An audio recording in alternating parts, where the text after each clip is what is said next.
El movimiento de 1968 en México fue un movimiento social en el que, además, estudiantes de la Universidad Nacional Autónoma de México, del Instituto Politécnico Nacional, del Colegio de México, de la Universidad Autónoma Chapingo, de la Universidad Iberoamericana, de la Universidad La Salle, de la Universidad Michoacana de San Nicolás Hidalgo, de la Benemérita Universidad Autónoma de Puebla y de la Escuela Nacional de Antropología e Historia, participaron profesores, intelectuales, amas de casa, obreros, campesinos, comerciantes y profesionales de la Ciudad de México, y de estados como Coahuila, Durango, Michoacán, Nuevo León, Puebla, Oaxaca, Sinaloa y Veracruz, constituidos en el órgano director del movimiento denominado Consejo Nacional de Huelga, CNH.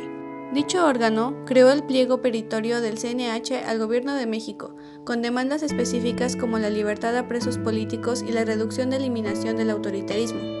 De fondo, el movimiento buscaba un cambio democrático en el país tras décadas del mismo partido gobernante, mayores libertades políticas y civiles, menor desigualdad y la salida del gobierno del Partido Revolucionario Institucional, PRI, al que consideraba autoritario.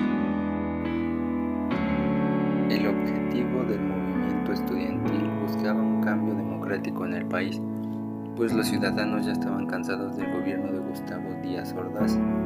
El pueblo quería y necesitaba mayores libertades políticas y civiles, mayor igualdad y la renuncia del gobierno del Partido Revolucionario Institucional, PRI, que consideraban autoritario.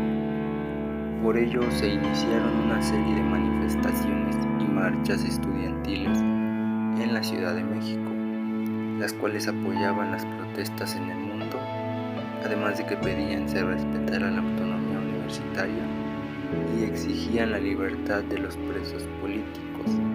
A los estudiantes de la UNAM se le unieron los del Instituto Politécnico y todos los centros educativos de la Ciudad de México.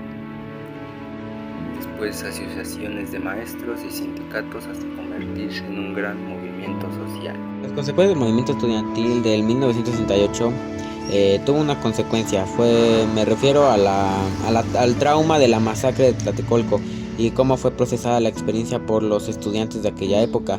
Las balas del ejército y la policía no solo dañaron los cuerpos de los asistentes al mitin del 2 de octubre, también destruyeron las ideas y actitudes y las expectativas de toda una generación de estudiantes.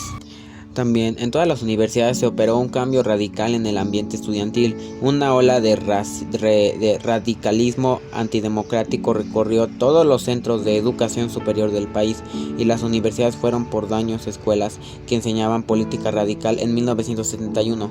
Era ya ostensible que la corriente democrática estudiantil había eclipsado. Los llamados Comité de Lucha progresivamente fueron asimilados por las corrientes radicales.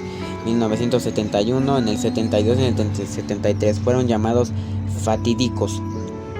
También los estudiantes revolucionarios o pro-guerrilla desataron una campaña violenta de agresión contra los estudiantes como tibios, reformistas o aperturos.